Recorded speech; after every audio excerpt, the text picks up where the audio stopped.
एक गांव में एक किसान रहता था। वह रोज सुबह सुबह उठकर दूर झरने से साफ पानी लेने जाया करता था।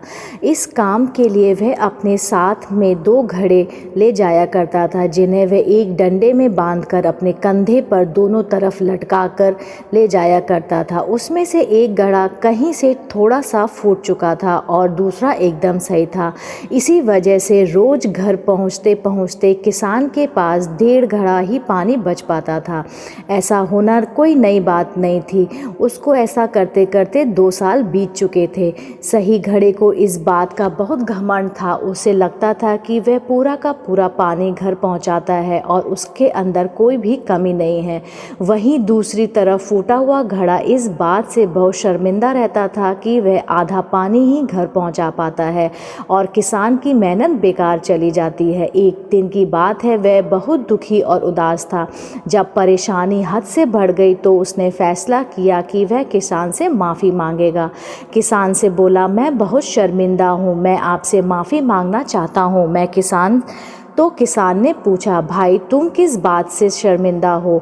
छोटे घड़े ने दुखी होते हुए कहा, शायद आप नहीं जानते, मैं एक जगह से फूटा हुआ हूँ। पिछले 2 सालों से मुझे जितना पानी पहुँचाना चाहिए था, मैं सिर्फ उसका आधा ही पहुँचा पाया हूँ। मेरे अंदर यह बहुत बड़ी, इस वजह से आपकी मेहनत बर्बाद होती रहती है। किसान को घड़े की बात सुनकर बहुत दुख हुआ और वो बोला, इतना परेशान होना ठीक नहीं है। चलो तुम्हारी उदासी दूर करते हैं। एक काम करना, कल जब तुम रास्ते से लौटो तो अपने टपकते पानी पर दुख करने के बजाय उन रास्ते में खिले हुए फूलों को देखना।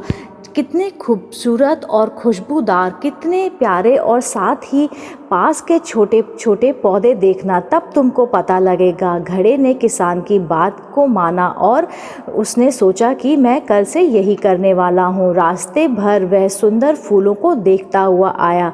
ऐसा करने से उसकी उदासी थोड़ी कम हुई, पर घर पहुँचते पहुँचते उसके अंदर से आधा पानी गिर चुका था।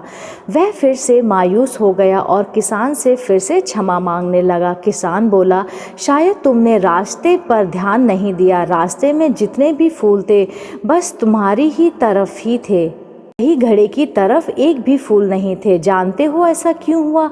क्योंकि मैं हमेशा से तुम्हारे अंदर की कमी को जानता था। मैंने उसका लाभ उठाया। मैंने तुम्हारी तरफ वाले रास्ते पर रंग बिरंगे फूलों के बीज बो दिए थे। तुम थोड़ा थोड़ा करके सींचते रहे और पूरे रास्ते को इतना खूबसूरत बना दिया। आज तुम्हारी ही वजह से मैं इन फूलों को भगवान को अर्पित कर पाता हूँ, अपना घर सुंदर रख पाता हूँ। तुम ही सोचो, अगर तुम जैसे हो ऐसे ना होते तो भला क्या मैं ये सब कुछ कर पाता?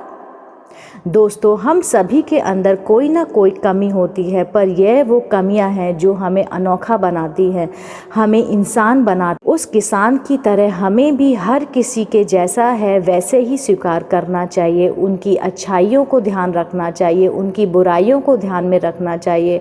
और जब हम ऐसा करेंगे तो फूटा घड़ा भी अच्छे घड़े से मूल्यवान हो जाएगा।